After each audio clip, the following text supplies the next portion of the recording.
Bismillahirrahmanirrahim. Assalamualaikum warahmatullahi wabarakatuh. Perkenalkan, nama saya Renata Dwinova Cantika dari kelas 10-4, nomor absen 35. Yang terhormat kepada Bapak Wawan Hermawan, atau bisa disebut juga dengan Bapak Aher, selaku guru PAI atau Pendidikan Agama Islam Budi Pekerti di SMA Negeri 7 Kota Cirebon, dan juga kelas 10-4. Semuanya, jadi di sini saya akan menjelaskan rangkuman bab 4 saya, yaitu yang berjudul asuransi, bank, dan koperasi syariah untuk umat dan bisnis yang maslahah, yang sudah saya rangkum. Selamat menyaksikan. Jadi teman-teman, kata asuransi itu berasal dari bahasa Inggris yaitu insurance, yang kemudian diadopsi ke dalam bahasa Indonesia dan populer dengan istilah asuransi. Sinonim asuransi dalam KBBI adalah pertanggungan.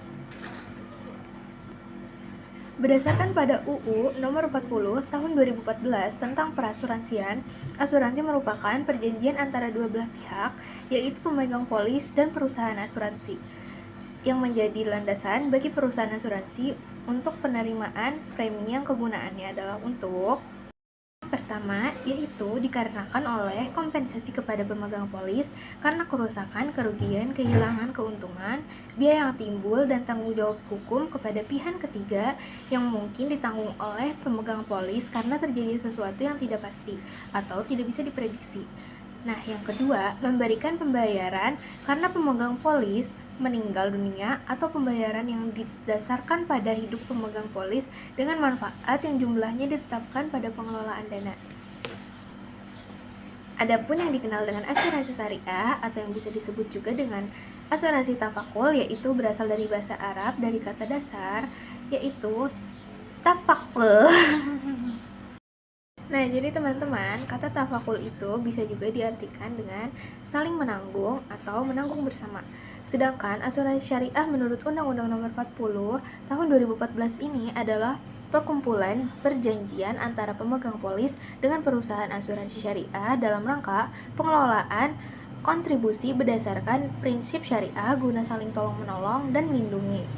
Adapun unsur-unsur yang terdapat dalam asuransi, yaitu yang pertama, pihak bertanggung, yang kedua, pihak menanggung, yang ketiga, akad atau perjanjian asuransi, yang keempat, pembayaran iuran atau premi, yang kelima, kerugian, kerusakan, atau kehilangan yang diderita, dan yang terakhir atau yang keenam, adanya peristiwa yang tidak bisa dipakai. Asuransi syariah bertujuan untuk melindungi peserta asuransi dari kemungkinan terjadinya resiko yang tidak bisa diprediksi. Dalam hal ini, perusahaan jasa asuransi adalah perusahaan yang menjalankan amanah yang dipercayakan oleh peserta asuransi syariah untuk mengelola amanah dalam rangka membantu meringankan musibah yang dialami peserta lain. Teman-teman, selanjutnya saya akan menjelaskan apa sih lembaga bank syariah itu. Bank syariah merupakan lembaga keuangan yang menjamin bahwa seluruh investasi yang dilakukan, baik berupa produk maupun kegiatan menyimpan investasi dari masyarakat, telah sesuai dengan prinsip-prinsip syariahnya. Bank syariah yang pertama kali berdiri di Indonesia yaitu PT Bank Muamalat Indonesia (BMI) pada tanggal 1 November 1991 dan resmi beroperasi sejak tanggal 1 Mei 1992. Kegiatan yang dilakukan oleh Bank Syariah yaitu kegiatan usaha bank syariah antara lain menghimpun dana dari masyarakat, menyalurkan dana kepada masyarakat, dan produk layanan jasa kepada masyarakat.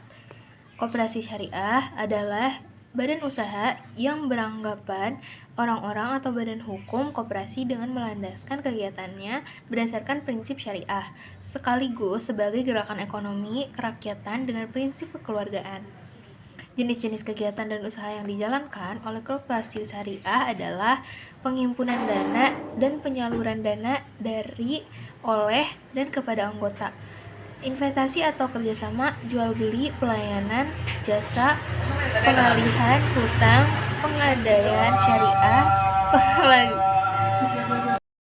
Nah teman-teman, ada pula jenis-jenis kegiatan dan usaha yang dijalankan oleh koperasi syariah, yaitu investasi atau kerjasama, jual beli, pelayanan jasa, pengalihan hutang, pegadaian syariah, pendelegasian mandat, penjamin hutang, dan pinjaman lunak. Dalam melakukan transaksi keuangan, baik skala mikro maupun makro dalam kehidupan masyarakat, hendaklah mengedepankan pertimbangan kemaslahatan dan selalu berdasarkan kepada prinsip dasar syariat Islam. Teman-teman, jadi sekian penjelasan dari rangkuman saya, yaitu rangkuman bab 4. Mohon maaf jika ada salah kata. Kurang lebihnya ya, mohon maaf. Wassalamualaikum warahmatullahi wabarakatuh. Terima kasih juga kepada Bapak Aher.